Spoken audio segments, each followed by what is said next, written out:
During the Cassini mission at Saturn and the upcoming JUICE mission at Jupiter, the magnetic fields of icy moons are a key focus of study.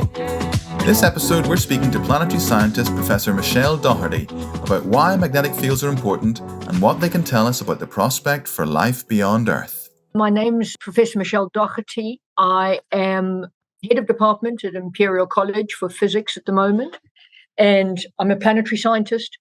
We build magnetometer instruments that fly on outer planetary missions, and I was involved in the Cassini mission to Saturn and its moons, and I'm now involved in the JUICE mission to Jupiter and its moons.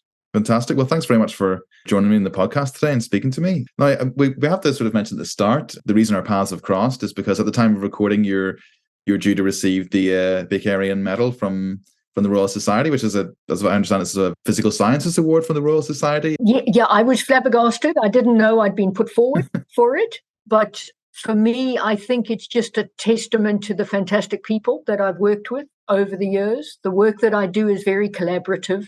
I couldn't do the kind of science I do without really good collaborations. Most of them are international. And just looking back over the years, I've worked with and continue to work with great people. So for me, it's I'm really chuffed that I've got it, but it's really a testament to the people that I've worked with over the years, I think. And in terms of your work over the years, you seem to have spent the majority of your career studying magnetic fields and instruments that study magnetic fields. Yes. What can we learn from magnetic fields, and specifically, what can we learn from studying magnetic fields across the solar system? Okay, sure. I'll take a step back, if I may. I didn't start off as a physicist. I was actually, I went to an all-girls school in South Africa, which didn't do science. But I was very good at maths, and the local university took a chance on me and said, you can do a BSc. And the first couple of years were very difficult because I didn't know any physics and chemistry at all. And I remember I'd go home every evening, and my dad was an engineer, and he'd go through the physics and chemistry lectures with me. I eventually caught up, but I, in fact, got a PhD in applied maths. And the first 3 years of my career after my PhD were really focused on theory-based problems. And it was only when I came to Imperial to work with David Southwood on some theory that he said to me, do you want to spend a day a week putting a magnetic field model together for Jupiter? Because there was a spacecraft called Ulysses that was going to Jupiter. And I didn't know anything about magnetic fields or how you put models together, but it sounded interesting. So I said yes. And that was a start of the change for me. So I've now become a planetary scientist, essentially. But what we do at Imperial is we build magnetic field instruments, and they're important for two main reasons. One of them is to be able to understand the environment in outer space. You need to understand the magnetic field because it governs the behavior of the plasma and the particles. But I think something that has become much more high profile in the last 20, 25 years or so is that you can use the magnetic field to measure outside planetary bodies, to actually almost see inside them and work out what's going on inside. So it allows you to get an understanding of the internal structure, how the magnetic field is generated, but also, and this is what the Galileo spacecraft found at Jupiter's moons, and with Cassini, we found at Saturn's moons, it allows you to measure electrical currents that flow in liquid water oceans under the surface. And so from Cassini days, my focus has really been now on using the magnetic field to understand the internal structure of different planetary bodies. Sorry, that was a very long answer, but I think I got there in the end. Yeah, no, that's great. So is it safe to say that without studying magnetic fields, we might not have known about the subsurface oceans on the icy moons around Saturn and Jupiter? Was that how we actually discovered them?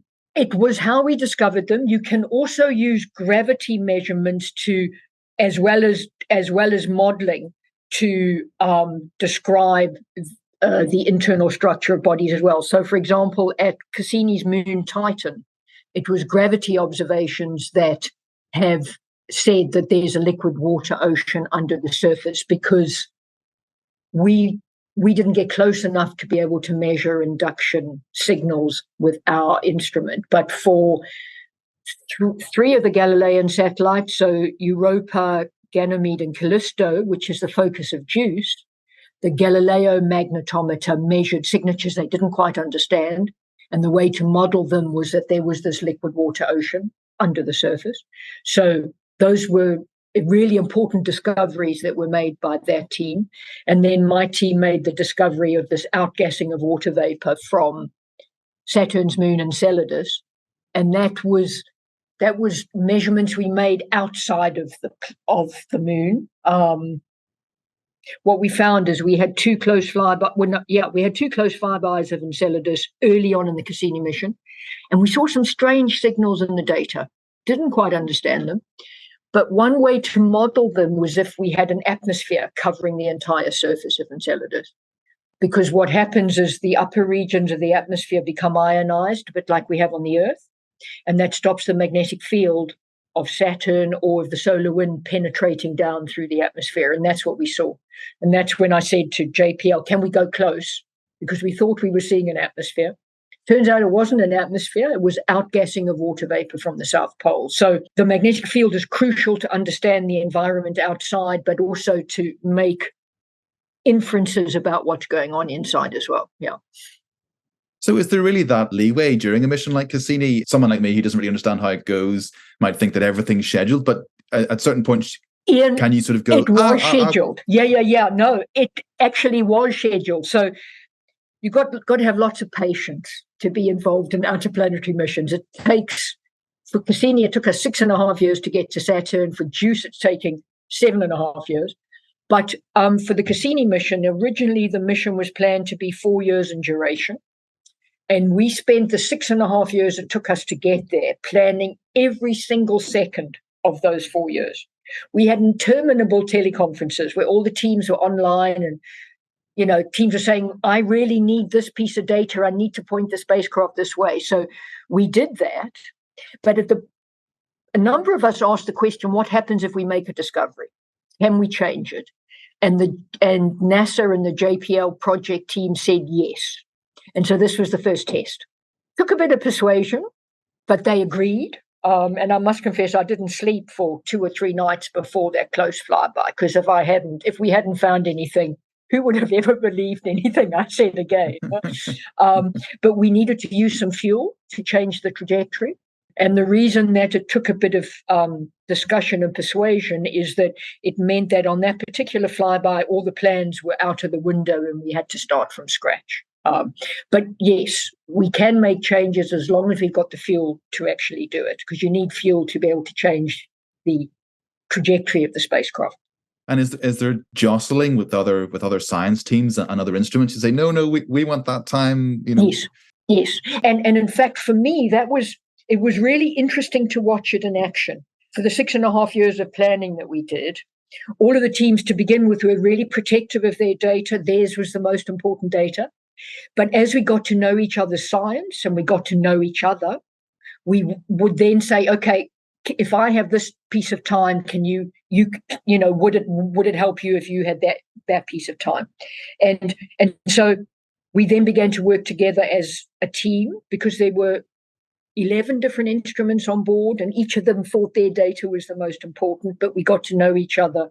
And I think for me also, the Enceladus discovery was when we came together as a cohesive team, because to understand what we were seeing, we needed to put all of the data together. And that's when we began to work together really well. A lot has been said about the Cassini mission and the discoveries at Enceladus in the context of the search for life in the solar system. I was wanting to get your thoughts on that. So for me, I think that in the last 25 to 30 years or so, planetary scientists have realized that if we're searching for liquid water, which is one of the ingredients that we need for life to be able to form, previous to the last 30 years, the focus has been on the planets close to the sun. Because, if you're looking for liquid water, if you're going to find it on the surface, you have to be close to the sun, because otherwise it's going to freeze and become ice. And it was the Galileo observations of Jupiter's moons, followed by the Cassini observations of Saturn's moons, that confirmed that you can be, beyond the snow line. So as you're moving away from the sun, there's a distance where if you have liquid water on the surface, it becomes ice. But you can go beyond that and you can still find liquid water, but it's underneath the surface. And now there's a real focus on the moons in the outer solar system. 3 of Jupiter's moons, which is why we've got JUICE. At least 2 of Saturn's moons, Enceladus and Titan. Maybe there are others. And there's also a little bit of focus now on the moons in the real outer solar system, so Uranus and Neptune as well. And I think for me, there's a real focus. JUICE. So JUICE is going to be understanding whether 3 of the moons of Jupiter have the potential for life to form. But the other thing JUICE is going to do is it's going to study Ganymede very well. And we think, Ganymede is a water world body, and we think there are lots of water worlds beyond our solar system orbiting around exoplanets. And so it's essentially getting an understanding of a new type of planetary body. That's incredible. So could what we learn at JUICE be applied to exoplanetary science? I mean, yeah. Sorry to interrupt. Yeah, sorry. Yeah. No, absolutely. Yeah, and so do you sort of foresee a time when we could even study exomoons, for example, like the way we're studying the moons of our solar system? Yes, I think it's way in the future. I certainly won't be around to be able to do that. But I think when we made the case to the European Space Agency for JUICE to be the first large class mission, I think if the only case that we had made was we'd be searching for potential habitability, that would have been an important case to make. But the fact that we're looking at a new type of planetary body on top of that, I think was crucial. I think that's what swayed it in the way of JUICE. What do you hope the JUICE mission will uncover? What do you expect to see even? I've been asked that question a couple of times recently, actually, and my answer is always the same. So at Europa, Ganymede, and Callisto, we want to confirm, at Ganymede and Callisto, we want to confirm there is a liquid water ocean and understand its characteristics. How deep is it? What its salt content is. And at Ganymede in particular, because we're going into orbit, we want to understand its internal structure. But for me, what really excites me is what we don't know we're going to find. So with Cassini, we had all these science objectives and we met them all.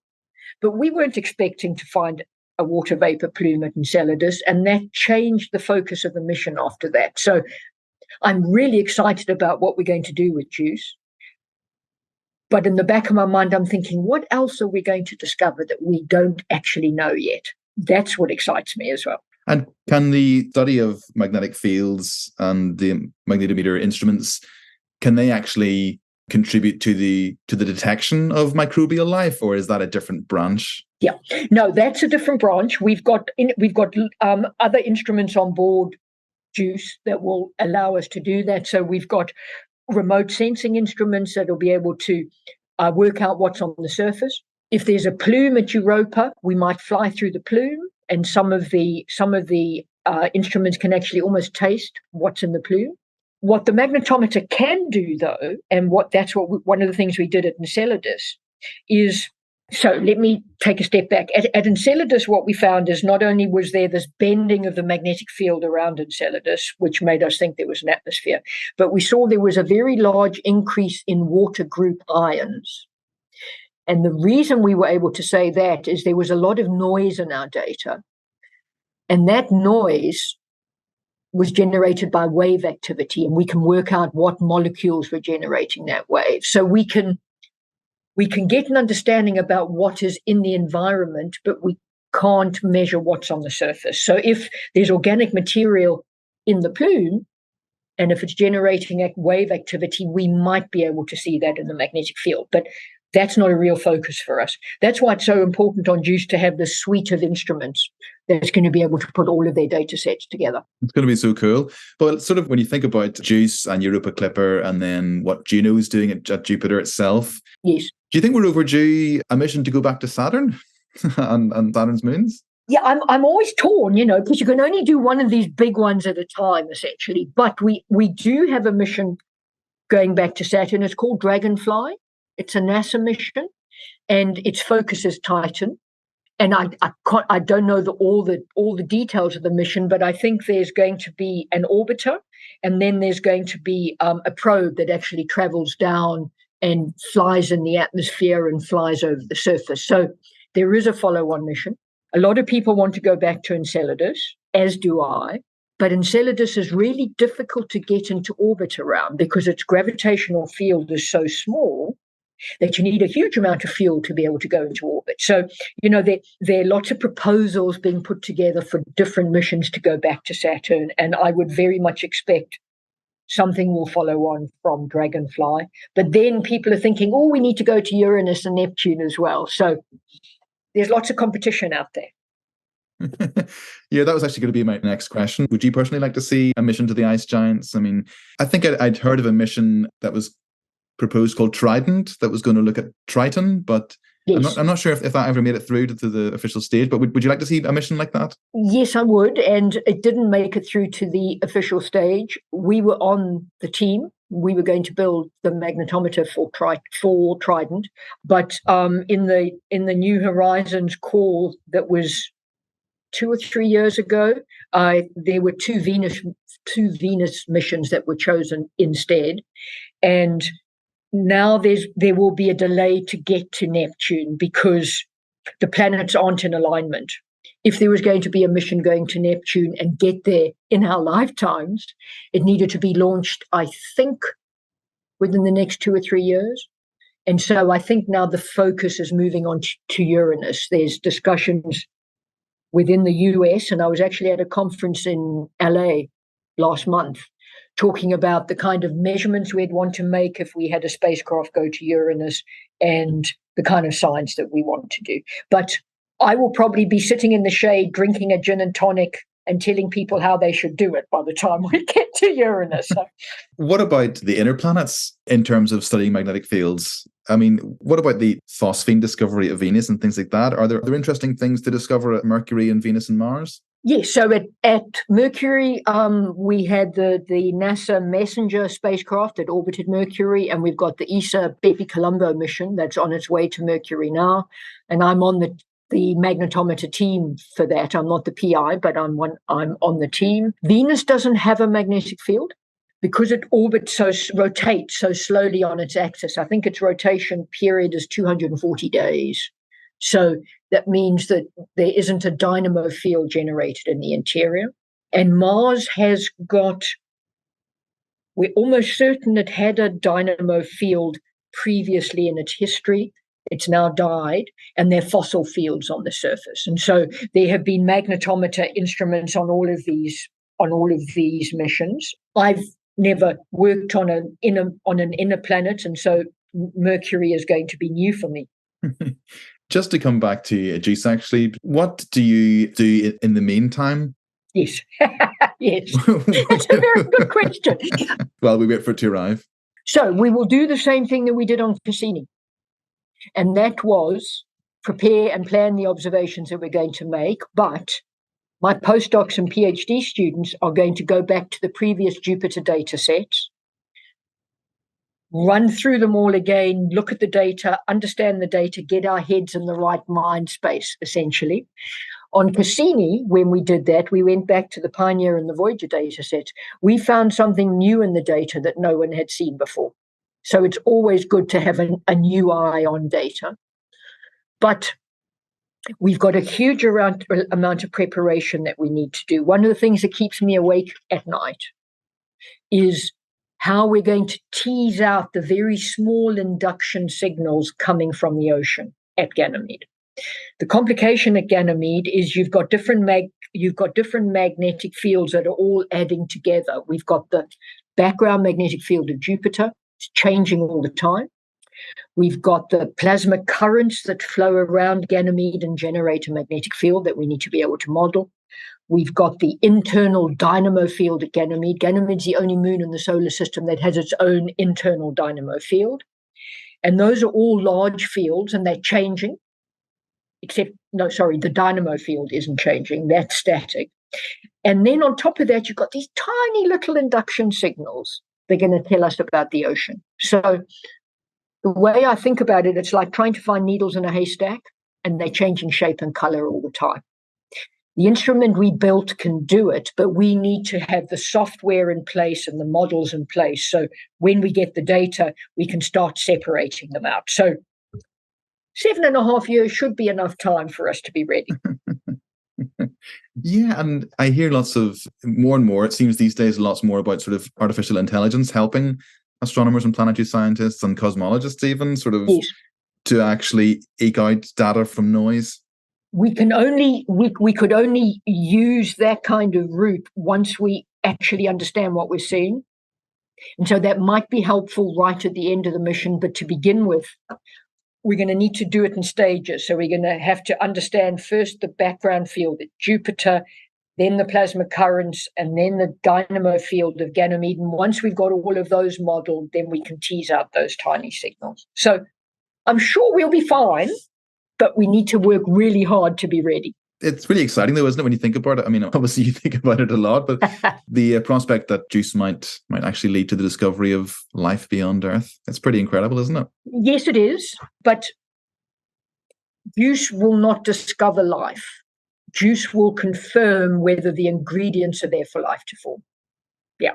And I was always very careful, because I didn't want to overpromise. So when we presented to the European Space Agency the plan for JUICE, I told the team beforehand that we mustn't mention life.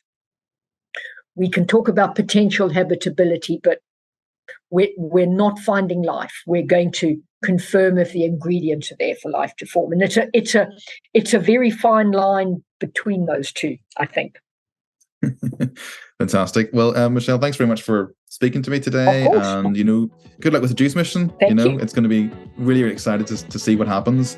And congratulations on being awarded the Vicarian Medal. And thank you very much. Hope to speak to you again soon. Okay. Take care, Ian. Thank you. Bye.